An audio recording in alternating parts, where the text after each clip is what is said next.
अस्सलामु अलैकुम वरहमतुल्लाहि ताला वबरकातुह। जलसा हो गया आपका।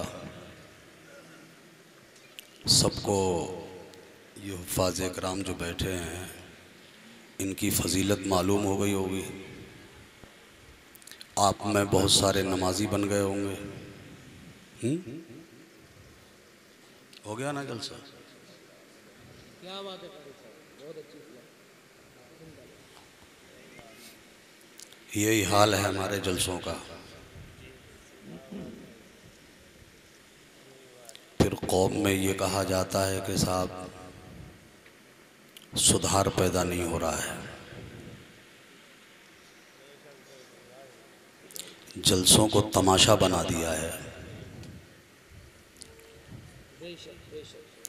और समझते हैं कि आवाम वली बन जाएगी।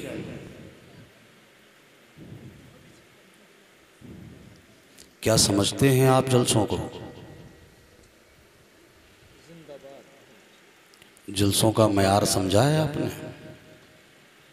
जलसा दर हकीकत एक मदरसा होता है, दरसगाह होती है। जलसों में कुछ सीखा जाता है, जलसों से कुछ हासिल किया जाता है, तमाशे नहीं किए जाते।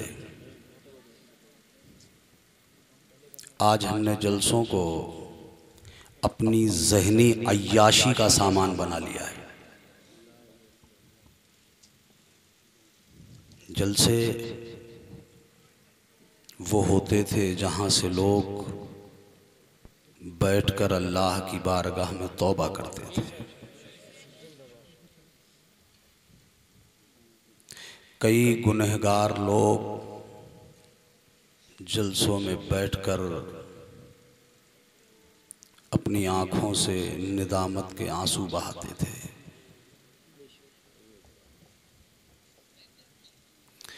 आप अगर अपनी हिस्ट्री, अपना इतिहास, अपने बुज़ुर्गों के बारे में पढ़ेंगे तो आपको नज़र आएगा कि एक एक जलसे में कई कई जनाजे उठते थे। ये जलसों का मयार होता था और एक आज का मयार है।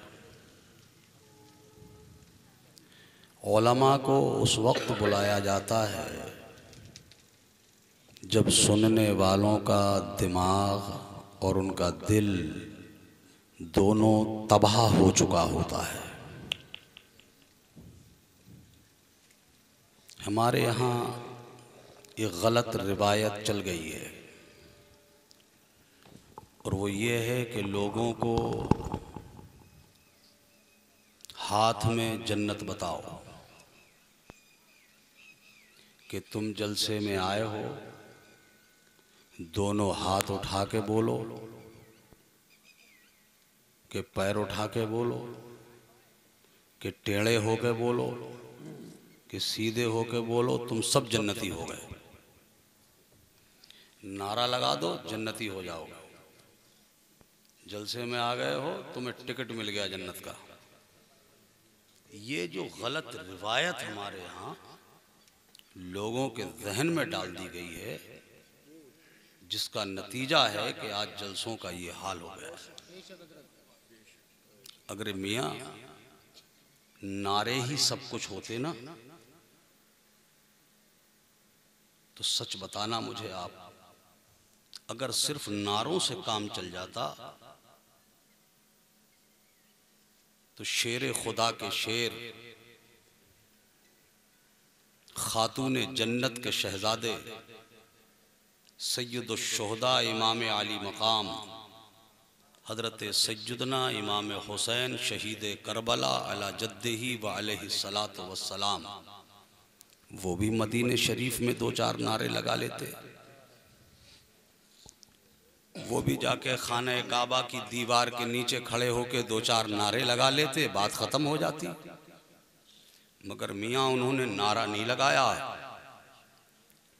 वो खाने काबा की दीवार के नीचे खड़े होके चिल्लाए नहीं थे, वो करबला की तपती हुई रेत पे उतरे थे, वो अमल के मैदान में उतरे थे।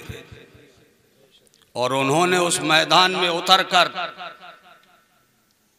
पूरा बदन जख्मी कर लेने के बाद सुबह से लेके दोपहर तक अपने सगे बेटों, सगे भतीजों, सगे भांजों, सगे भाइयों, दोस्तों, अहबाब के जनाजे उठाते उठाते जिसके बाजू शल हो गए हों, जिसने अपने बेटों के लाशें उठाए हो, तसव्वुर में लाओ वो मंजर, वो वक्त अपनी निगाहों के सामने रखो। सैयदा का लाल करबला की रेत पर 3 दिन का भूखा और प्यासा, 56 साल की उम्र, करबला की तपती रेत, इराक का रेगिस्तान, पूरा बदन जख्मों से छल्ली, खून का एक कतरा भी जिस्म में बाकी नहीं रहा। आखिरी खून का कतरा भी निकल के करबला की रेत ने चूस लिया था। आंखों के नीचे अंधेरा आ गया उनके, घोड़े पे नहीं रुक सके वो, नीचे करबला की रेत पे तशरीफ ले आए। उस वक्त में भी उन्होंने क़यामत तक आने वाले हर मुसलमान के लिए ये पैगाम छोड़ा था। सामने दुश्मन खंजर लिए खड़ा है, तलवार सामने लहराई जा रही है, गर्दन कटने वाली है, जिस्म से सर अलग होने वाला है। ऐसे वक्त में सैयदा का लाल करबला की रेत पर सजदा करके क़यामत तक आने वाले हर मुसलमान के लिए ये पैगाम छोड़ते हैं, ना मस्जिद में, ना बैतुल्लाह की दीवारों के साए में नमाज इश्क अदा होती है तलवारों के साए में। ये पैगाम छोड़ते हैं हमारे लिए।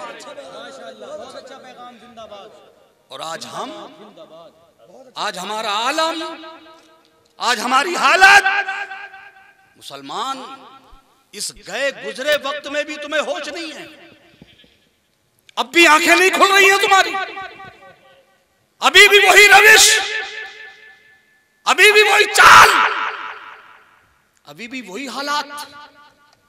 इतने शिकंजे में कस जाने के बावजूद आंखें खुलने का नाम नहीं ले रही है, वही तमाशों में जिंदगी गुजार रहे हो। अरे आज के दौर में तो आंखें खुल जानी चाहिए। हर शख्स के हाथ में पूरी दुनिया है, पूरी दुनिया को देख रहे हो फिर भी मदहोश हो, नहीं देख रहे हो आप। तुम्हारी बच्ची अगर हिजाब पहन के स्कूल में चली जाए, दुनिया तमाशा बनाती है उसका, दुनिया उसे ललकारती है उसकी गैरत को, दुनिया एतराज करती है, दुनिया उस हिजाब की उनका मजाक बनाती है, और तुम मदहोशी की जिंदगी जी रहे हो। किस खुशफहमी में मुब्तला हैं आप, क्या समझ रहे हैं आप? इसीलिए तुमने बुजुर्गों के पास बैठना छोड़ दिया है, इसीलिए आजाद ख्याल हो गए हो तुम। और खास तौर से ये हमारा नया जनरेशन, ये हमारी नई नस्ल, ये हमारा नौजवान तबका बुजुर्गों के पास बैठने में आर महसूस करते हैं आप, शर्म आती है आपको। बुजुर्गों के पास बैठेंगे, पढ़े लिखे लोगों के पास बैठेंगे, नहीं नहीं। अच्छा, तुमने नहीं बैठ करके कौन सा तीर मार लिया है, कौन सी इज्जत कमा ली है तुमने? मुझे बताओ, कौन सा वकार बनाया है आपने, क्या दिया है आपने इस दुनिया को, क्या पेश किया है आपने कायनात को? सोचा है कभी, गौर किया है कभी, ध्यान दिया है कभी इन चीजों पर? नहीं, हमारे ख्यालात वहां तक पहुंचते ही नहीं है, या हमको वहां तक पहुंचने ही नहीं दिया जाता है जहां बैठ के हमको थोड़ी देर कहीं सोच विचार की दुनिया में ना चले जाएं। इतनी थपकियां मारो इनके जहन पे, इनका जहन अपने कंट्रोल में कर लो, ये सोच ना पाए। ये बनाया है हमने माहौल। हिजाब हमारी बच्ची पहन के जा रही है, दुनिया तमाशा करेगी उसका। अच्छा एक बात तो मुझे बताओ आप, ये दुनिया को मौका किसने दिया है कहने का? ये मजाक बनाने का मौका किसने दिया है दुनिया को? दुनिया को एतराज करने का जवाब किसने पेश किया है? कभी ये भी सोचा है? ये सब मेरी तुम्हारी करतूतें हैं, जो दुनिया को मौका मिल गया है हिजाब पर एतराज करने का, पर्दे पे सवाल उठाने का मौका हमने दिया है। इसलिए कि दुनिया जान रही है, दुनिया को पता है कि जब मुसलमानों के यहाँ शादियां होती हैं, जब मुसलमानों के यहाँ जश्न मनाए जाते हैं, जब मुसलमानों के यहाँ कोई फंक्शन होता है, जब मुसलमानों के यहाँ कोई तकरीब होती है, तो मुसलमान की जवान बेटियां, मुसलमानों की जवान शहजादियां खबासत भरे लिबास,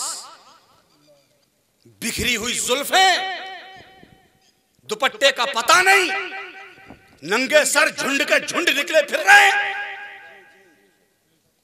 बाप भी देख रहा है, भाई भी बेगैरत बना हुआ तमाशा देख रहा है। मेलों में जाए तो हमारी बेटियां, बाजारों में घूमे हमारी बेटियां, दुनिया के सामने नंगे सर आए हमारी बेटियां।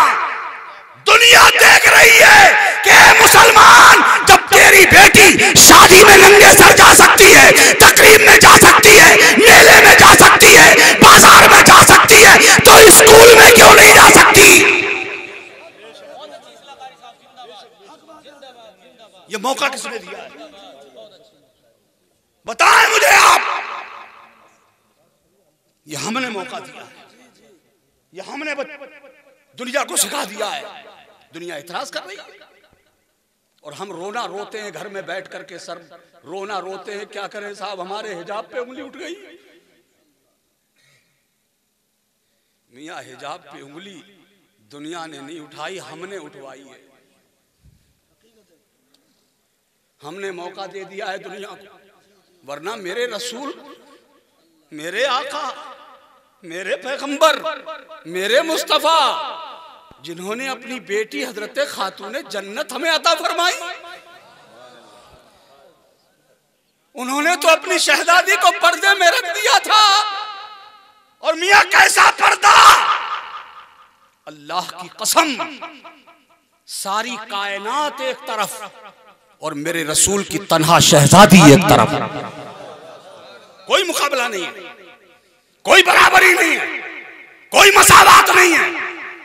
सारे जहान की औरतें एक तरफ और मेरे रसूल की तन्हा शहजादी एक तरफ। कोई है मुकाबला उनका? अल्लाह अकबर। अजीम मर्तबा देखें उनका। उनके वालिद नबियों के सरदार, उनके शौहर वलियों के सरदार, उनके बेटे जन्नती जवानों के सरदार, और रह गई हजरत फातिमा। तो मेरे आका करीम सल्लल्लाहु ताला अलैहि वसल्लम इरशाद फरमाते, फातिमा तो सैयदतो निसाइल आलमीन।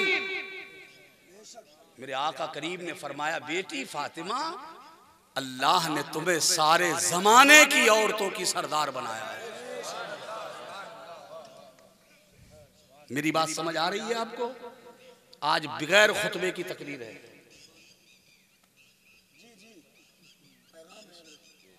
रात का वो हिस्सा मेरे हिस्से में आया है। हमें तारीख दी गई थी 22 और तकरीर हो रही है 23 में। तब तो डबल नजराना हो गया।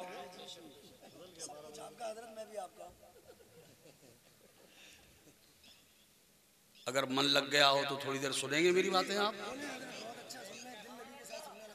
मैं आपको हाथ में जन्नत नहीं बता पाऊंगा। हाँ, इन हुफ़ाज़ इकराम जिन्होंने अपने सीने में कुरान पाक के 30 पारों को जमा कर लिया है।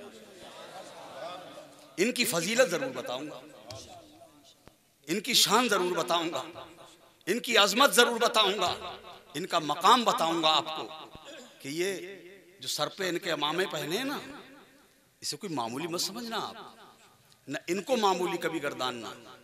ये बहुत अजीम है, ये बहुत बाबरकत है, ये बड़ी शान वाले हैं। आज इनके सीने सीने नहीं रहे, इल्मे कुरान के मदीने बन गए हैं।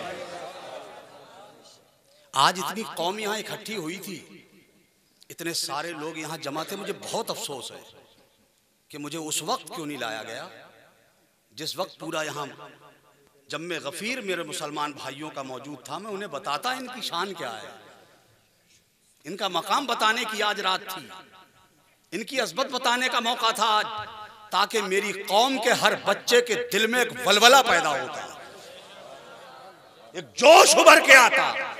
उन्हें भी लगता कि जब इनकी शान ऐसी है हम भी ऐसे ही हो जाएंगे तो हमारी भी शान ऐसी हो जाएगी। मगर नहीं बताया गया। अब वो कहां चले गए जो लुटा रहे थे? हाँ, टाई टाई फिश हो गई। यही था जोश, यही था जज्बा। अब कहां ठंडा पड़ गया जज्बा? आवाज की पटरी पे गाड़ी दौड़ा रहे हो। देखो, मैं लहरा वहरा नहीं मारना आता है मुझे, मगर बात सही कह के जाऊंगा आपके सामने। मैं आपको थपकी दे के सुलाने नहीं आया, मैं आपके कल्ब को और आपके ज़मीर को आवाज देने आया हूं। मुहब्बे गिरामी वकार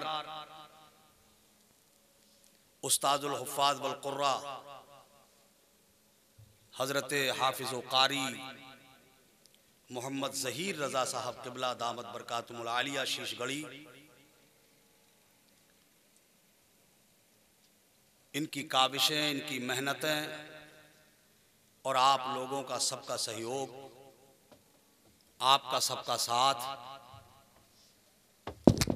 इनकी मेहनतों और आपके साथ का नतीजा ये हाफिजों की शक्ल में आपके सामने मौजूद है। खाता नगरिया वालों, मैं मुबारकबाद पेश करता हूं आपको।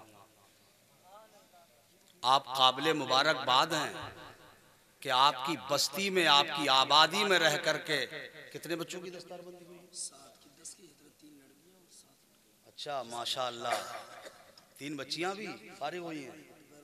सुभान अल्लाह, कह दो एक बार सुभान अल्लाह कह दो। और ये 7 हुफ़्फ़ाज़ इकराम के नूरानी चेहरे, इनकी उम्रें देख रहे हैं आप, कितनी छोटी छोटी उम्रें हैं। कोई 12 साल का होगा, कोई 14 साल का होगा, कोई 16 और 18 और 20, 22 साल के बच्चे होंगे। ये ना, यही उम्रें हैं। कुरान के 30 पारे सीने में जमा है। 30 पारे कुरान के इन्होंने अपने सीने में जमा कर लिए हैं। अल्लाह अकबर, मुबारक हो खाता नगरिया वालों तुम्हें, तुम्हारी बस्ती से 7 कुरान के हाफिज तैयार हुए हैं। ये 7 अफराद अपनी रहती जिंदगी में दुनिया के जिस हिस्से में जाएंगे, जहां जाएंगे, तो अमल क्या होगा? इन्होंने कुरान याद किया है, ये आने वाले लोगों को कुरान याद कराएंगे, वो अपने आने वालों को कराएंगे, वो अपने आने वालों को कराएंगे, वो अपने आने वालों को कराएंगे, और ये सिलसिला कयामत तक जारी रहेगा। तो कयामत तक खाता नगरिया का नाम बाकी रहेगा। अपनी अजमतों पे कुर्बान जाओ, अपनी रिफतों पे कुर्बान जाओ, अपनी बुलंदियों पे कुर्बान जाओ। ये मौका अल्लाह ने तुम्हें अता फरमाया है। ये अल्लाह, देखो, सब अल्लाह के ही तरफ से होता है। और ये कुरान अल्लाह की किताब, हमारा कुरान जैसा हमारे नबी पे नाजिल किया अल्लाह ने, चाहे वो मदीने में नाजिल हुआ या मक्का शरीफ में नाजिल हुआ, बेहम्दिही ताला वही कुरान आज तक हमारी निगाहों के सामने मौजूद है। हमारे कुरान की आज तक एक आयत नहीं बदली, एक लफ्ज नहीं बदला। और कुरान बदलना तो बड़ी बात है मियां। कुरान की पहली सूरत की पहली आयत का पहला हर्फ जिस पे जबर लगा है, आज तक 1400 साल से ज्यादा लंबा वक्त गुजर गया, आज तक दुनिया उस जबर को ज़ेर नहीं कर सकी। तो कोई कुरान क्या बदल सकता है? अभी चंद दिन पहले आप लोगों ने देखा कि एक सरफिरा आया था ना, और सरफिरों की, पागलों की कमी दुनिया में नहीं रही है। हर दौर में पागल रहे हैं, हर दौर में सरफिरे रहे हैं। आया था ना एक पागल, सुप्रीम कोर्ट गया था, वो एक रिट दाखिल की थी ना उसने, और रिट दाखिल क्या की थी कि 26 आयतें कुरान से निकाल दो, बदल दो कुरान को, कुरान बदल दो। कुरान बदलवाने आया था वो, कुरान बदल जाएगा। देखा अंजाम क्या हुआ है? आया था कुरान बदलवाने, मगर हाल क्या हुआ है? बीवी उसकी छोड़ गई, बच्चे उसके छोड़ गए, भाई उसके छोड़ गए, और वो जिस बिरादर का था ना, वो बिरादरी भी छोड़ गई। वो जिस जमात से ताल्लुक रखता था ना, वो जमात भी छोड़ गई। और देखिए, अल्लाह के हर काम में हिकमत होती है, अल्लाह के हर काम में हिकमत होती। कोई काम बगैर हिकमत के मेरे रब का नहीं है। अल्लाह जो करता है बेहतर करता है। उसने कुरान का इनकार किया ना, कुरान में बदलाव लाने की बात कही ना, वो जिस जमात से ताल्लुक रखता था उस जमात का इज्तिमाई एक अकीदा था। वो अकीदा क्या था? वो अकीदा ये था कि ये जो 30 पारों का कुरान है, ये कुरान असली नहीं है। ये याद करने की चीज है, ये कुरान असली नहीं है। असली कुरान तो 40 पारों का था, जिसमें के 10 पारे हजरत आयशा की बकरी खा गई, माज़अल्लाह रब्बिल आलमीन। और कहा कि वो 10 पारे हजरत अली की शान में नाजिल हुए थे। ये अकीदा था उनका कि ये कुरान असली नहीं है। मगर जब इस वसीम नामी रिजवी शैतान ने कुरान पे हमला करने की कोशिश की, रिट दाखिल की, तो उसकी पूरी जमात एक प्लेटफार्म पे उतर गई और पूरी दुनिया के सामने उनको ये कहना पड़ा कि यही 30 पारों का कुरान असली है। कहना पड़ा, इकरार करना पड़ा। अब तो वो इस जमाने में ये भी नहीं कह सकते कि ये कुरान असली नहीं है। अब तो उन्हें मानना ही पड़ा है ना कि यही कुरान असली है। अल्लाह अकबर। उसी कुरान के 30 पारों को इन बच्चों ने अपने सीनों में जमा कर लिया है। अब इनके सीने नहीं, मेरे रसूल के इल्म के मदीने बन गए। ये सीना जिसमें कुरान, हदीस सुनी आपने हुजूर की, मेरे आका करीम फरमाते कि हाफिज़े कुरान के जिस्म को जमीन की मिट्टी नहीं खाती है। सुना होगा ना, हाफिज महफूज रहता है। यहां बहुत पढ़े लिखे लोग बैठे हुए हैं। हाफिज को जमीन नहीं खाती, क्यों? मिट्टी तो सबको खा जाती है, हाफिज का जिस्म क्यों नहीं खाती है? इसलिए कि हाफिज के सीने में है कुरान, और इस कुरान की हिफाजत की जिम्मेदारी ली अल्लाह ने। कुरान की हिफाजत का जिम्मा किसने लिया? अल्लाह ने। देखो, एक कायदा है, जब मजरूफ महफूज होगा तो जर्फ भी महफूज होगा, और जब महफूज मजरूफ नहीं है तो जर्फ भी नहीं है। जर्फ और मजरूफ को मैं समझाऊं आसानी से। गिलास में पानी, गिलास हुआ जर्फ, पानी हुआ मजरूफ, तो ये पानी उसी वक्त महफूज रहेगा जब ये गिलास महफूज रहेगा। बात समझ आई? बात समझ अब तो कुछ कुछ आ गई होगी ना। और अल्लाह ने कुरान की हिफाजत का जिम्मा लिया है। अल्लाह ने कुरान की हिफाजत का जिम्मा लिया है। तो हाफिज़ कुरान जिसके सीने में है कुरान, वो जमीन के ऊपर रहे तब भी महफूज है, और जमीन के नीचे चला जाए जब भी महफूज है। महफूज है। ईद मिलादुन नबी मौलाना हनीफुल कादरी साहब किबला, कुरान की अजमत, कुरान की अजमत, नारे तकबीर, नारे रिसालत, सुभान अल्लाह सुभान। बेटा जा रहे हैं आप? थोड़ी देर रुको, हम भी चलेंगे। आ जाओ, चलेंगे, साथ साथ चलेंगे। आ जाओ, आ जाओ। आप लोग कैसे खड़े हो वहां भाई? भाई साहब कहीं से आए हो आप? आओ इधर आओ, यहाँ बैठो। बच्चों बैठो। बेटा कहाँ जा रहे हो? इधर आओ। माशाल्लाह खाता नगरिया में मुझे एक बात बहुत अच्छी लगी। यहाँ लोग बात आसानी से मान जाते हैं। मतलब यहाँ ढीठ लोग कम है, वरना बात जगह बड़े ढीठ होते हैं, वो मानते ही नहीं है, वो अपनी जगह से सरकते तक नहीं है। ये हमारे भाई लोग थोड़ा पीछे बैठे हैं, अगर करीब में मैं आ जाते तो मैं आपको देख लेता। आ जाइए। अरे आप मेरे मीमानी भाई हो यार, मैं आपको देखूं आप मुझे देखो। हाँ, सुभान अल्लाह, सुभान अल्लाह, सुभान अल्लाह, सुभान अल्लाह।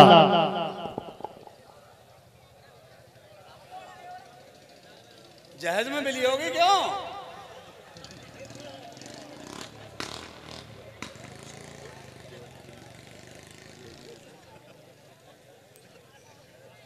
जहेज में मिली होगी ये, और नहीं मिली होगी तो मांग ली होगी, है ना?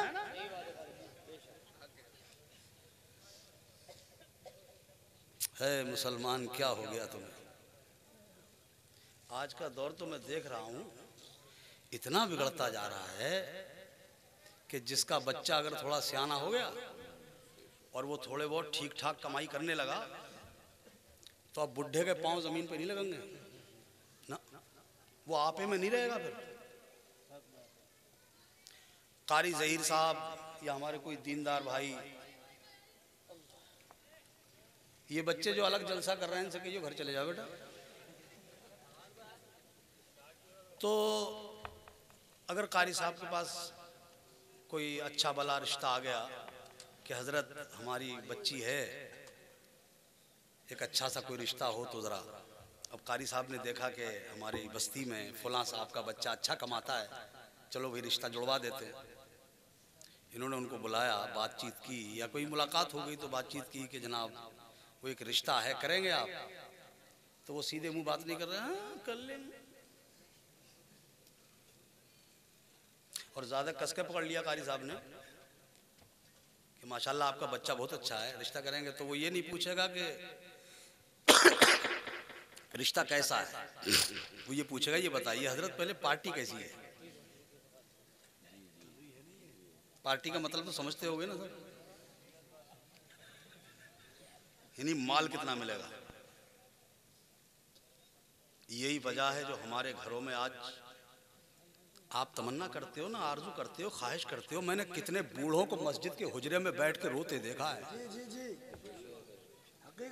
मस्जिदों के इमामों के पास बैठ के मैंने रोते देखा है कि हजरत मैं रात के 3 बजे से करवटें बदल रहा हूँ, मुझे नींद नहीं आ रही। फजर के वक्त में उठ के मस्जिद के लिए चला, मेरे घर में कोई ऐसा भी नहीं है जो मुझे 1 कप चाय बना के दे दे। रोते देखा है मैंने। आप जिससे बहुत मोटा माल मांग रहे हो, या जो दुल्हन तुम्हारे बेटे के जरिए तुम्हारे घर आ रही है, बहुत मोटा माल लेके आ रही है, उससे तुम ये उम्मीद रखते हो वो तुम्हें फजर के वक्त में चाय बना के पिलाएगी? क्यों भाई? वो चाय बना के पिलाएगी फजर के वक्त में आपको? बेटा इसे बंद रखो, ये बहुत शोर कर रहा है। नहीं वो बंद रख दो थोड़ी देर। मच्छरों को खून पी लेने दो यार, हम लोगों के वैसे ही बहुत ज्यादा खून है। तवज्जो है। मैं थोड़ी सी जरा मैं सख्त गुफ्तगू करने वाला मौलाना हूँ, मैं थोड़ा सा हट करके हूँ, मुझे माफ करना मेरे भाई। मैं कोई कर्री बात कह जाऊं तो किसी को बुरी लगे तो माफ कर देना, और लगे तो लगती रहे, क्या कर लोगे मेरा? हाँ जो सही है वो सही है, बात कहना चाहिए सही। हाँ हम तो आला हजरत वाले हैं अल्हम्दुलिल्लाह।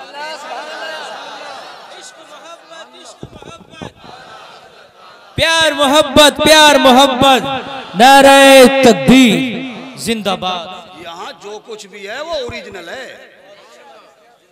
हाँ यह बिल्कुल ओरिजिनल है। यहाँ जो कुछ है, यहाँ ऐसा नहीं है कान में कुछ और, दुकान में कुछ और, मकान में कुछ और मैदान में कुछ और, ऐसा नहीं है। यहाँ तो जो कान में वही दुकान में, वही मकान में, और वही खाता नगरिया के मैदान में, और वो वही है जो अपनी बोली नहीं, बरीले की ताजदार की बोली है। क्या बात। इमाम अहमद रजा खान फाजिले बरेलवी की बोली है, जिन्होंने पूरी दुनिया को सबक दिया था। राह पुरखार है, क्या होना है पांव अफगार है, क्या होना है छुप के लोगों से किए जिसके गुनाह वो खबरदार है, क्या होना। क्या बात। नारे तकबीर, नारे रिसालत, मसलके आला हज़रत, मसलके आला हज़रत, इश्क मोहब्बत, इश्क मोहब्बत। आप चाहते हो हमारे घर में दुल्हन आए तो हजरत कनीज़े फातिमा हो, हजरत फातिमा जहरा की कनीज बन के आए, वो उनके नक्शे कदम पे चलने वाली हो, वो ऐसी दुल्हन आए हमारे घर में। तलाश किया था माल, तलाश की थी गाड़ी, तलाश की थी मोटरसाइकिल, तलाश की थी बुलेट, तलाश की थी फिरज, तलाश किया था आपने वॉशिंग मशीन, तलाश की थी आपने और सारी बहुत सारी चीजें। आपने तो सोना मांगा था, आपने तो चांदी मांगी थी, खिदमत कहां से मांगी थी? तुमने दौलत मांगी, सरमाया मांगा, तुमने बहुत सारी दुनिया का धन दौलत मांग लिया। काश है मुसलमान तुम दौलत न मांगते, सरमाया न मांगते, तुम सोना चांदी न मांगते, तुम दुनिया का धन दौलत न मांगते।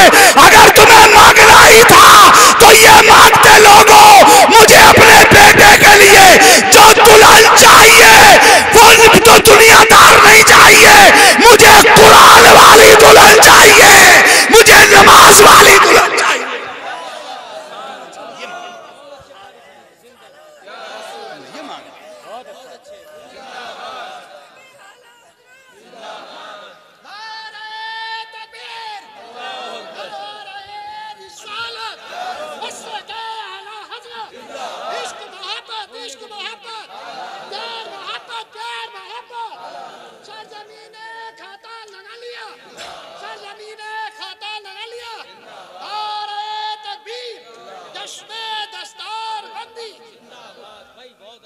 ये मांगते तुम। और जब नमाज वाली दुल्हन आएगी आपके घर में तो सुनिए होगा क्या। जब पूरा आलम सो रहा होगा, पूरी दुनिया सो रही होगी, सारी कायनात सो रही होगी, मस्जिद के मीनारे से आवाज उठेगी, अस्सलातु खैरुम मिनन नौम, नींद से बेहतर नमाज है। वो दुल्हन जो तुम्हारे घर आई थी, नमाज वाली थी, कुरान वाली थी, अल्लाह वाली थी, वो जरूरियात से फारिग उठेगी, बिस्तर छोड़ देगी। आप सब जानते हो जब वो नमाज की तैयारी में लगेगी तो थोड़ा बहुत घर में चहलकदमी भी होगी, घर में थोड़ा सा खटर पटर भी होगा।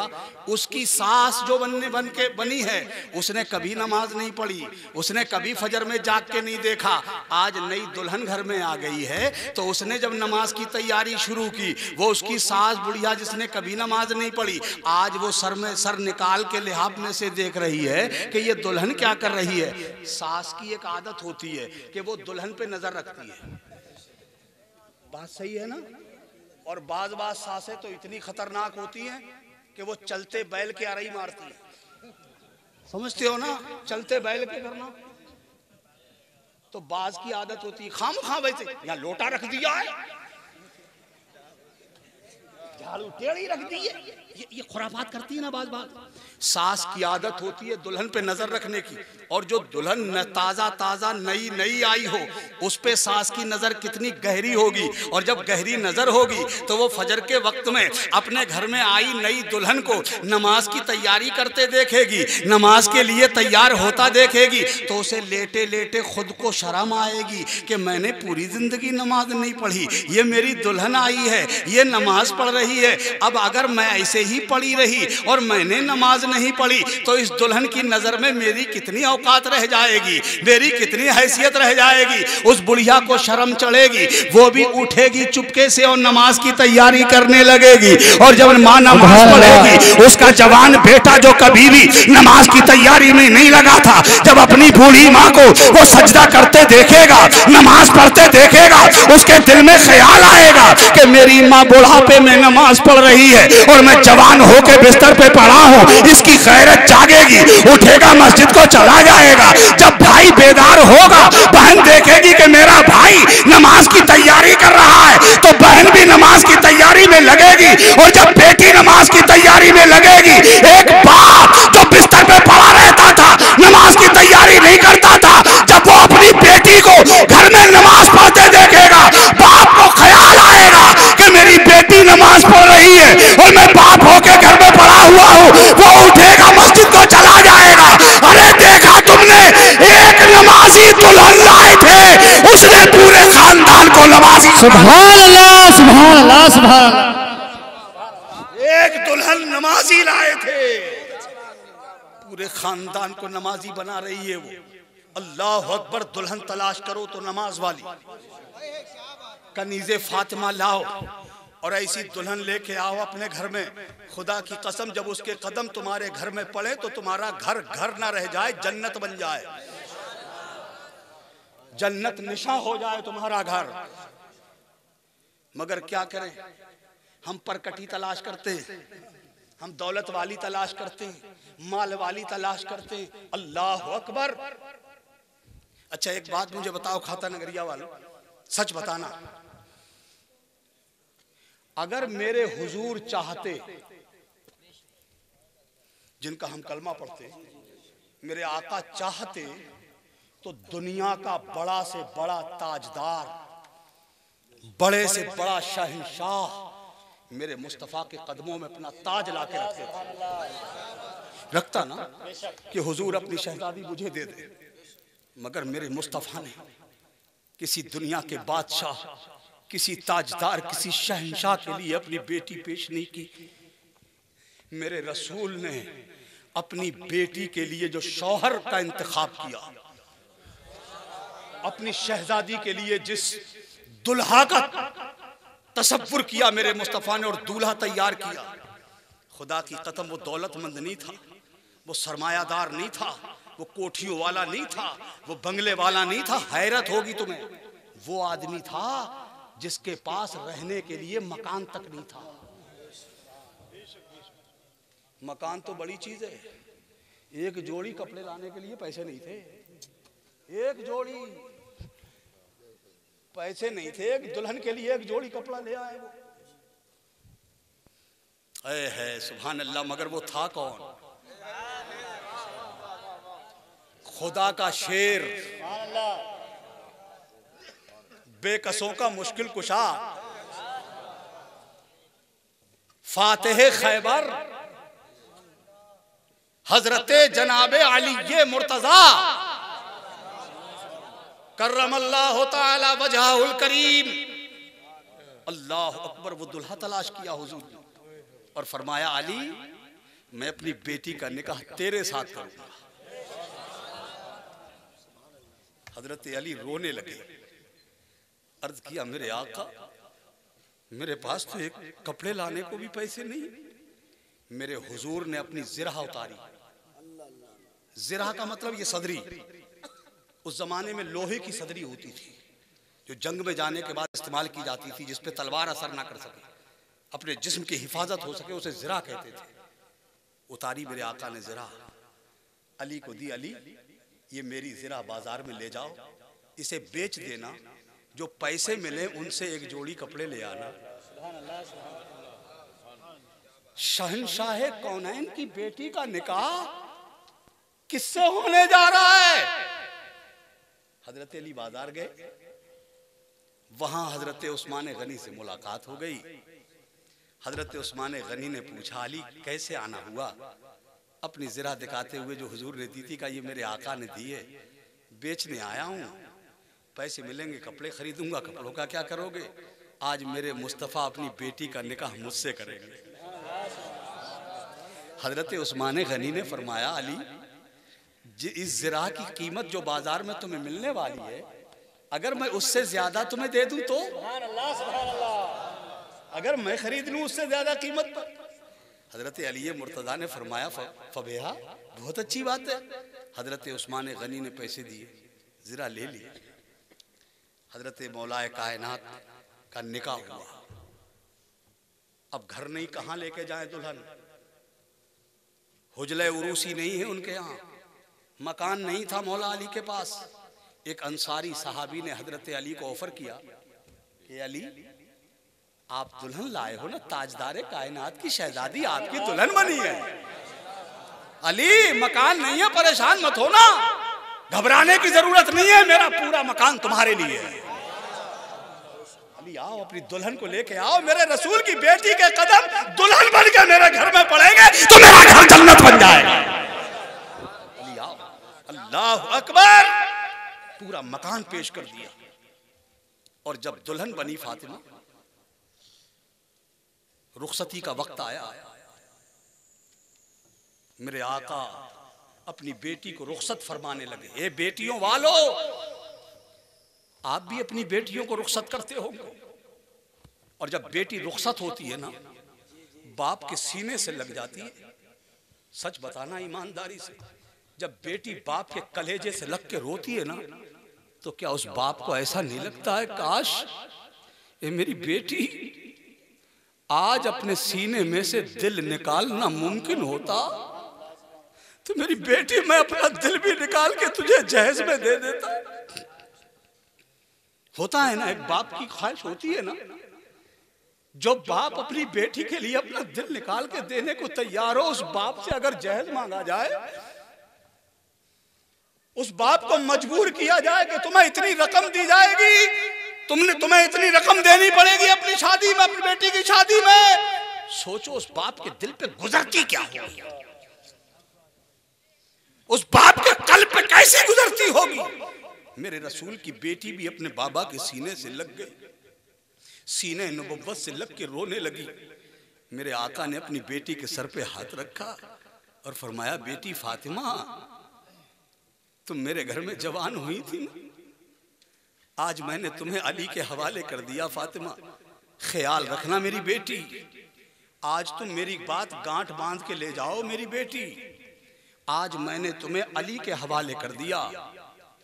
अब तुम मुझे जब मैदान महशर में मिलना, तो इस हालत में मिलना कि मेरा अली तुमसे राजी हो। तसव्वुर में लाओ मेरे भाइयों, मेरे मुस्तफ़ा अपनी बेटी से कह रहे हैं, अपनी फातिमा को नसीहत कर रहे हैं, बेटी मुझे मैदान महशर में इस हाल में मिलना कि अली तुमसे नाराज न होने पाए। हजरत फातिमा ने कहा, बाबा जब आप मुझे ये हुक्म फरमा ही रहे हैं, तो मुझे तरकीब भी बता दीजिए जिससे मैं अली को राजी रख सकूं। कैसे राजी होंगे अली? मेरे आका ने फरमाया, बेटी मेरी दो नसीहतें याद रखना, जब भी मेरा अली तुम्हारे सामने आए, तो अली की आदत है कि वो सलाम करने में सबकत करते हैं, सबकत ले जाए, वो किसी को मौका नहीं देते सलाम करने का। बेटी, उन्हें जो भी मुसलमान भाई मिलता है पहले ही सलाम कर लेते हैं वो। ए मेरी बेटी, आज तुम मेरी ये नसीहत की गांठ बांध लो, मेरी शहजादी, तुम अली को कभी सलाम करने का मौका मत देना, उनसे पहले तुम सलाम कर लिया करना। और बेटी दूसरी बात, बेटा बंद कर दो इसे, कहा मेरे बच्ची दूसरी बात याद करो, मेरी बेटी, अली जब भी कहीं से आया करें और तुम्हारा आमना सामना उनका हुआ करे ना, तो बेटी तुम अली के इस्तिकबाल के लिए खड़ी हो जाया करना। खंदा पेशानी से उनका इस्तकबाल किया करना। ये दो बातें मेरी गांठ बांध लो बेटी, अली तुमसे राजी रहेंगे। मैं पूछना चाहता हूं, इतने मजमे में हम लोग, कई लोग जवान बेटियों के बाप होंगे, सच बताना आज कोई बाप अपनी बेटी को ये नसीहत करके भेजता है कि मेरी बेटी अपने शौहर की इज्जत का ख्याल रखना, बेटी अपने शौहर की खिदमत करना, अपने शौहर के बाप को अपना बाप मान लेना, अपनी शौहर की माँ को अपनी माँ मान लेना, उसके बहन भाइयों को अपना बहन भाई मान लेना? कोई बाप ये कह के भेज रहा है आज? हमने सुन्नत तो अदा की, अपने नबी की सुन्नत तो अदा की, मगर अपने नबी की सीरत पे अमल नहीं किया। नतीजा हमारी निगाहों के सामने। तवज्जो है, मैं खत्म कर दूं भाई।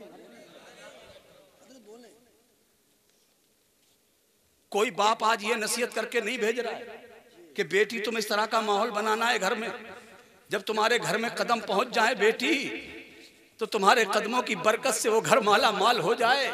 आज कोई ये कहने वाला नहीं है अपनी बेटी से।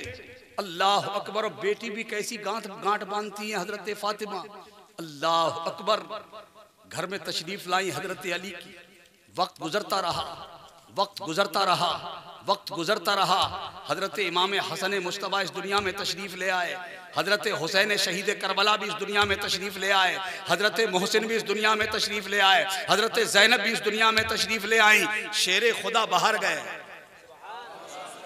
जिहाद पे निकले हुए, कुछ दिन के बाद घर वापस आए, दरवाजे पे एंट्री की, दाखिल हुए।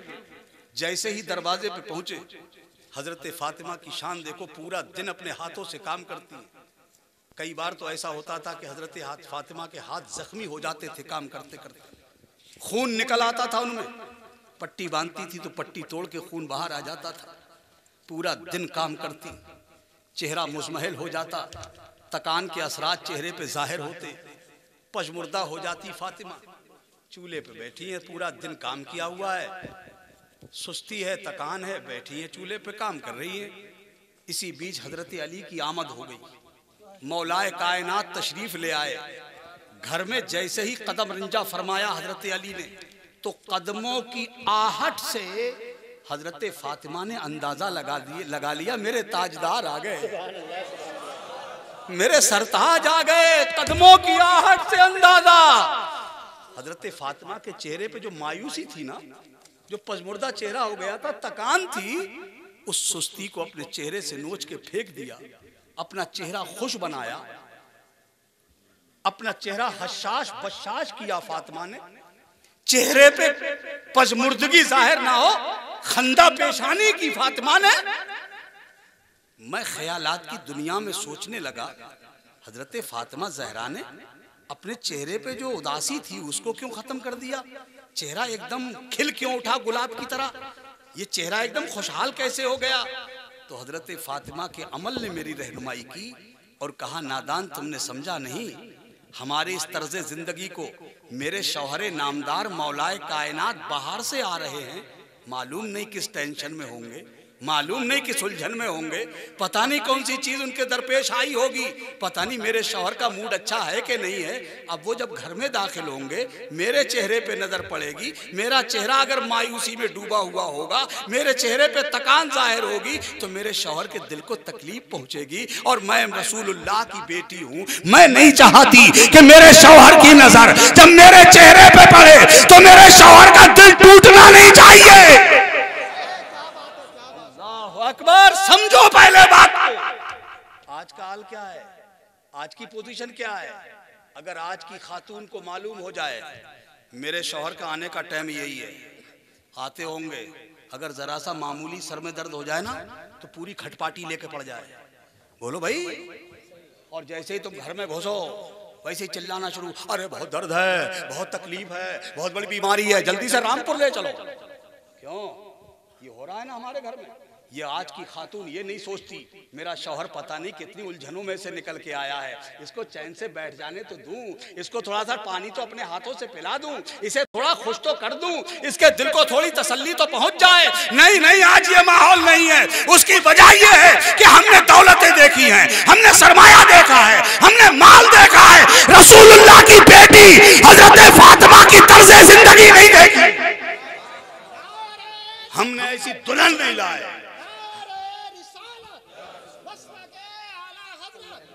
हम ऐसी दुल्हन नहीं लाए, हम ऐसी दुल्हन लेके नहीं आए जो दुल्हन हमारे घर में दाखिल होती और शौहर का जैसे ही आमना सामना होता तो शौहर का दिल अपनी बीवी को देख के खुश हो जाता। आज नहीं है ये हमारे घरों में। हजरत मौलाए कायनात तशरीफ लाए, हजरत फातिमा चूल्हे पे बैठी खड़ी हो गई, इस्तकबाल किया, तपाक से सलाम किया। मौलाए कायनात ने सलाम का जवाब दिया, आगे बढ़े, हाथों में पट्टी बंधी, खून रिस रहा है। शेर खुदा ने वो हाथ अपने हाथों में ले लिए और फरमाया, फातिमा ये क्या है? हजरत फातिमा ने अपनी जबान के तीर नहीं चलाए, आवाज का पत्थर नहीं मारा मौला अली को, कोई हौल फौल नहीं बका, बड़े नर्म लहजे में, इंतहाई मतानत और संजीदगी में, बड़ी लजाजत के साथ खातून जन्नत ने फरमाया, अली कुछ नहीं, कोई ऐसी खास बात नहीं है, काम करते करते हाथों में जख्म हो गया अली, कोई खास बात नहीं, हो जाता है, काम करना ही पड़ता है। अल्लाह अकबर। शेर खुदा की आंखों में आंसू आ गए, खुदा का शेर रोने लगा और शेर खुदा ने रोते हुए कहा, फातिमा तुम शहंशाह कौनैन की बेटी हो, फातिमा तुम ताजदार कायनात की लख्ते जिगर हो, फातिमा मेरे घर में तुम्हें वो आराम नहीं मिल सका, फातिमा मैं तुम्हें चैन नहीं दे पाया, फातिमा मैं तुम्हें सुकून नहीं दे सका, फातिमा। शेर खुदा की बीवी हजरत फातिमा ने मौला अली के मुंह पे हाथ रख दिया और फरमाया, ना अली ना, हसन के अब्बा ना, कभी एहसास कमतरी का शिकार मत होइएगा, कभी मत सोचिए ये सब, आपको ये सब सोचने की जरूरत नहीं है कि आपके पास धन दौलत नहीं है, सरमाया नहीं है, मुझे चैन नहीं है घर में, नहीं नहीं अली ऐसी कोई बात नहीं है, मेरे लिए तो इतना ही काफी है कि जब मेरे बाबा ने आपके साथ मेरा निकाह किया था तो मुझसे फरमाया था, फातिमा मैं तेरा निकाह उस शख्स से करने जा रहा हूं जो मेरे खानदान में अल्लाह को सबसे ज्यादा प्यारा है, उसके साथ अल्लाह।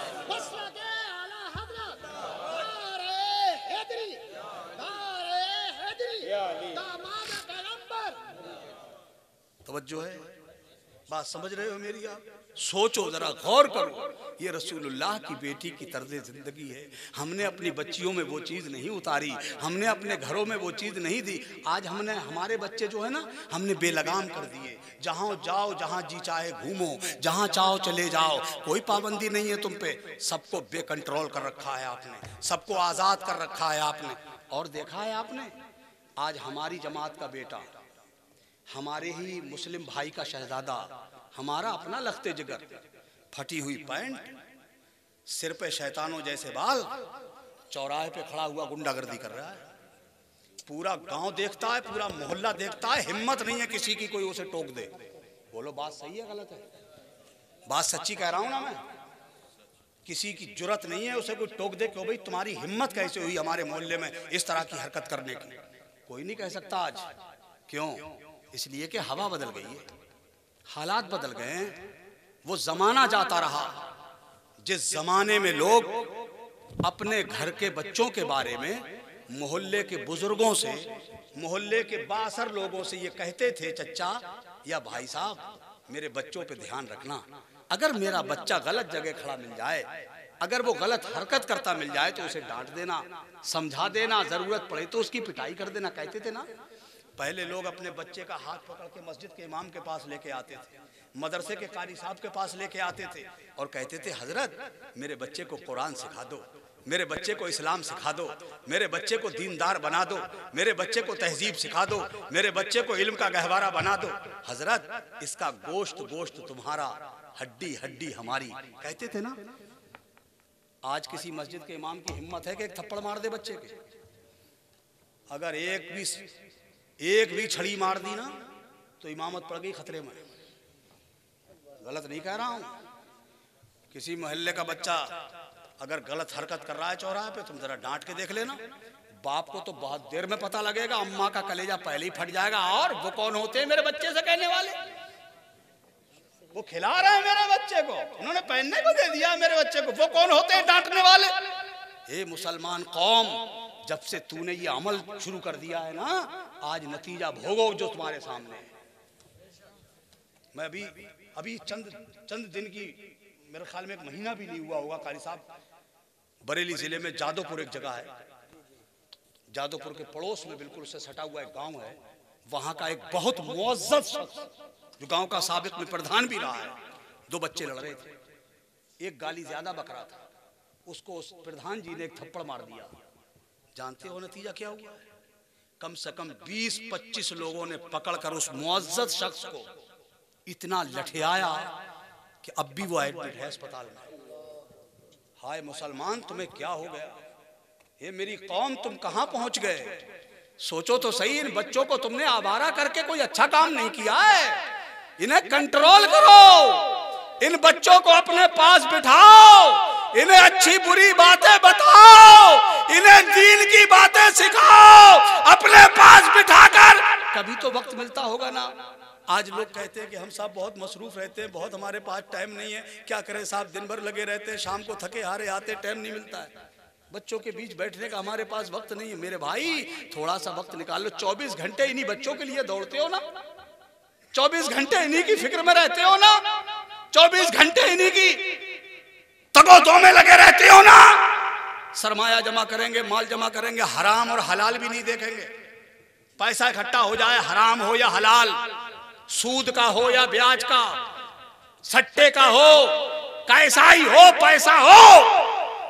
हाँ, कितने ऐसे लोग आपको मिलेंगे जो गरीब मुसलमानों का खून चूस चूस के दौलतें इकट्ठी कर रहे हैं। ऐसे ऐसे सूदखोर, हरामखोर आपको मिलेंगे गांवों में कि बेचारे गरीबों का घर बिकवा देते हैं, जमीनें छीन लेते हैं। थोड़े से पैसे दे दिए किसी गरीब बेचारे कमजोर आदमी को, थोड़े दिन खामोश रहा और फिर जाके कहने लगा घर खाली कर, घर खाली कर, अब ये घर पे मेरा कब्जा है। हाय मुसलमान, तुम इसलिए हो कि अगर अल्लाह ने तुम्हें नवाज दिया है तो तुम हरामखोरी करके गरीबों को सताओगे, अत्याचार जुल्म सितम किया जाएगा उन पे। नहीं नहीं नहीं नहीं, मेरे नबी ने कहा था ये गरीबों को सताना मुसलमान का काम नहीं है। मुसलमान गरीब को अपने सीने से लगाता है, और जो गरीब को सीने से लगाता है अल्लाह अपने उसी बंदे से राजी हो जाता है। क्या बात है। नारे तकबीर, नारे रिसालत, मसलके आला। देखिए भाई साहब, मेरी घड़ी में 2 से ज्यादा बज गए, मुझे 1 घंटा तकरीबन आपसे बातचीत करते हो गई, और रात के उस हिस्से में हम लोग दाखिल हैं कि अब हर एक शख्स को बिस्तर की याद आ रही होगी। अब सब चाहते हैं कि जल्दी से मौलाना साहब ख़त्म करें। कुछ तो इतने बेचैन होंगे क्योंकि वो चाहता ही नहीं है, वो चाहता ही नहीं है। कौन? सारी बातें इस जलसे में ही बैठ के याद आएंगी आपको। अरे तुम यहाँ बैठे हो, तुम्हारे घर में भैंस के आगे चारा खत्म हो गया होगा, और जब वो महफिलें होती हैं उसी वाली, तो कुछ याद नहीं आने देता है वो। ना किसी को नींद आती है, ना किसी को बेचैनी होती है, ना किसी के गैस बनती है, ना तो गैस भी नहीं बनती है। हाँ, कुछ नहीं होता है फिर बिल्कुल सब साइलेंट होते हैं ना। दीन की बातें सीखो, बच्चों को कंट्रोल में रखो। ये बच्चे जो बहुत ज़्यादा आवारा हो गए हैं, और ख़ास तौर से ये जो मोबाइल की दुनिया है ना, इससे अपनी नई नस्ल को, अपने छोटे छोटे बच्चों को बचाओ। ये बहुत ख़तरनाक है। और ख़ास तौर से हमारी बच्चियों के पास जो मोबाइल आ गए हैं, बेटियों के पास, जवान जवान लड़कियों के पास ये बड़े बड़े जो मोबाइल है ना, इससे बचाओ। अगर तुम उन्हें कुछ देना ही चाहते हो ना अपनी बेटियों को, बच्चियों को, तो उन्हें नमाज पढ़ने के लिए मुसल्ला दे दो और तिलावत करने के लिए कुरान दे दो। और उसके लिए बेहतरीन तरीका हमारे कारी साहब ने इख्तियार किया है, दारुल उलूम बनाया है, मदरसा तामीर किया है। आज अल्हम्दुलिल्लाह 3 बच्चियाँ आलिमा या हाफिज़ा बनी होंगी माशाअल्लाह। 7 बच्चे ये हाफिज़ कुरान हो गए, इनके सीने में कुरान जमा हो गया। ये कुरान के हाफिज बनाकर आपके सामने कौम के हवाले इन्होंने कर दिए हैं कि देखो ये आपकी मेहनतों और मेरी मेहनतों का नतीजा आपकी निगाहों के सामने है। ये 7 बच्चे कुरान के हाफिज हो गए। इन्हें कभी गिरी हुई नज़रों से मत देखना, इन्हें कभी घटिया निगाहों से मत देखना, इनको इज्जत की निगाहों से देखना, इसलिए कि इनकी इज्जत सिर्फ फर्श वाले ही नहीं करते, अर्श वाले भी करते हैं। मैं तो बहुत बुरा आदमी हूँ, मैं तो खैर इस लायक नहीं हूँ, मगर हाँ इतनी बात मैं गारंटी के साथ कह सकता हूँ, अल्लाह की कसम खा के कह सकता हूँ, मैं बुरा हूँ मगर अल्लाह की कसम ये जमात जो बैठी है ना मिंबर शरीफ पे, ये बहुत अजीम है, ये बहुत बाज़मत है। इनका सिर्फ आपने चलना फिरना देखा होगा, उठना बैठना देखा होगा, रातें वो नहीं देखी होंगी आपने। कभी सर्द रातों में जो कड़ाके की सर्दी पड़ती हो, पूरी दुनिया लिहाफों में कैद हो, अपने अपने गरम गरम एयर कंडीशन रूमों में कैद हो दुनिया, पूरा आलम सो रहा हो, रात के सन्नाटे में कभी मदरसे की 4 दीवारी में अंदर झांक के देखना, यही लोग होते हैं जो सर्द रात में मदरसे की टूटी चटाई पे बैठ के कुरान की तिलावत कर रहे होते हैं। यही लोग होते हैं, ये कुरान पढ़ने वाले लोग। मेरे नबी ने फरमाया था कि जो कुरान का हाफिज हो जाता है, उस पे आमिल भी हो जाता है, तो वो हाफिज कल मैदान महशर में अपने खानदान के 10 ऐसे लोगों को हाथ पकड़ के जन्नत में ले जाएगा जिन 10 लोगों पे जहन्नम वाजिब हो चुका हो। ऐसे 10 लोगों को अपने साथ जन्नत में लेके जाएगा। ये भी पढ़ा होगा ना आपने कि हाफिज के माँ और बाप के सर पे ताज रखा जाएगा, जिसकी रोशनी चांदो सूरज से ज्यादा होगी। उसमें शहंशाह बादशाह लोग भी होंगे, वो कहेंगे अल्लाह हम दुनिया में तो बड़े ताजदार थे, हीरे जवाहरात तो हमारे ताजों में लगते थे, ये किस जमाने के बादशाह लोग हैं, ये किस दौर के शहंशाह लोग हैं, हमने तो इन्हें देखा नहीं था। तो उनसे कोई कहने वाला कहेगा ये शहंशाह नहीं है, ये बादशाह नहीं है, ये ताजदार नहीं है, ये वो गरीब लोग हैं जिन्होंने अपने बच्चे को कुरान का हाफिज बना दिया था। ये कुरान के हाफिजों के बाप हैं, इनकी माँ है, अल्लाह ने इन्हें ये इज्जत दी है कि इनके सर पे ताज रख दिया। अब सोचो जो बच्चा हाफिज है उस हिफ्ज की बरकत से माँ बाप को ताज पहनाया जाएगा, तो जो खुद कुरान का हाफिज होगा अल्लाह ताला उसे कयामत में कितनी इज्जत देगा। ये बात काबिल गौर है नहीं है? इनकी वजह से माँ बाप को, तो इनके खुद के साथ कितना अच्छा सलूक होगा। मगर इनकी जिम्मेदारी है, अब बंध गई है दस्तार। अब तक बच्चे थे, आज के बाद बच्चे नहीं हो। आज के बाद अब तुम्हें जिम्मेदार बना दिया गया है। आज के बाद से तुम्हें अपने चाल चलन में बदलाव करना पड़ेगा। आज के बाद आपकी नशिस्त बर्खास्त में बदलाव आना चाहिए। आज के बाद दुनिया तुम्हें देखे तो ये ना कहे कि ये मदरसे का बच्चा है, ना ना, आज से तुम हाफिज कुरान हो गए हो, अब तुम कौम के जिम्मेदार हो गए हो। अब तुम्हारी हर हरकत पर कौम नजर रखेगी, दुनिया देखेगी तुम्हारे चाल चलन को। अरे तुम ऐसा बन के दुनिया के सामने आ जाओ, जब तुम दुनिया के सामने से गुजरो दुनिया देखे तो देख के कहे ये कुरान का हाफिज आ रहा है। अरे जब कुरान का हाफिज इतना अजीम है तो जिस पे कुरान नाजिल हुआ इसका मुस्तफा कितना अजीम होगा। जब इनका किरदार इतना बुलंद है तो इनके नबी का किरदार कितना बुलंद होगा, ये तुम्हें जाहिर करना है। अब तक गफलत में कुछ हो जाता होगा, ये कह के छोड़ दिया जाता था बच्चा है, बच्चे ही तो हैं अभी, आज से जिम्मेदार हो गए। नशिस्त बर्खास्त बदलो, खास तौर से अपने वालिदैन के साथ, खास तौर से अपने असातिज़ा के साथ। अपनी माँ को माँ ऐसा इस हाल में, अब तक तुम माँ तो समझते ही थे, मगर ये जो कुछ तुम्हारे लिए तुम्हें जो फजाइल मिले हैं, ये जो हदीसों में तुम्हारी जो फजीलतें आई हैं ना, ये तुम्हारी दुआओं, तुम्हारी माँ की दुआओं का असर है। वो हजरत बायजीद बुस्तामी थे ना, उन्होंने एक दिन हजरत अपनी वालदा से कहा, माँ अल्लाह का बड़ा करम है, माँ तेरा बेटा बायजीद जिधर निकलता है ना सब तेरे बेटे को इज्जत की नजरों से देखते हैं। माँ मुझे ये जो कमाल मिला मैं अल्लाह का शुक्र अदा करता हूँ। उस माँ ने कहा, बायजीद मेरे पास बैठो, ये तुम्हें जो कमाल व फजल हासिल है ना इसमें तुम्हारी तात व बंदगी, तुम्हारी अपनी कोशिश और तुम्हारी अपनी काविश, उसका कोई असर नहीं है। मेरे बेटे, याद करो वो वक्त जब तुम दूध पीते थे ना, तो मैं तुम्हारी माँ हूं। मैंने तुम्हें कभी भी बिला वुजू दूध नहीं पीने दिया। ये मेरे उस बावुजू दूध की बरकत है। इसलिए तुम्हारी माओ की दुआएं तुम्हारे साथ हैं। अपनी माओ के कदमों को चूमो, वालिद साहब का एहतराम करो, इज्जत की निगाहों से उन्हें देखो। खुद भी अब जिम्मेदार बन गए हो। अल्लाह ताला तुम्हारे हिफ्ज की बरकत से आज का ये जलसा कबूल फरमा ले और हम सब के लिए बख्शिश का जरिया बन जाए। कहने को तो बहुत कुछ बाकी था और कहा भी जा सकता है, मगर चूंकि ये किस्सा लतीफ़ अभी ना तमाम है। जो कुछ बयां हुआ आगाज़ बाब था। 2-2 ढाई घंटे लोगों को पता ही नहीं चलता है कहाँ से शुरू की थी और कितनी देर हो गई। मगर चूंकि अब वक्त बड़ा नाजुक है, हम लोगों को सोना भी है और हम लोगों को कहीं जाना भी है। और मैं सच बताऊं आपको, आप कम थके हुए होंगे, हम बहुत ज़्यादा थके हुए हैं।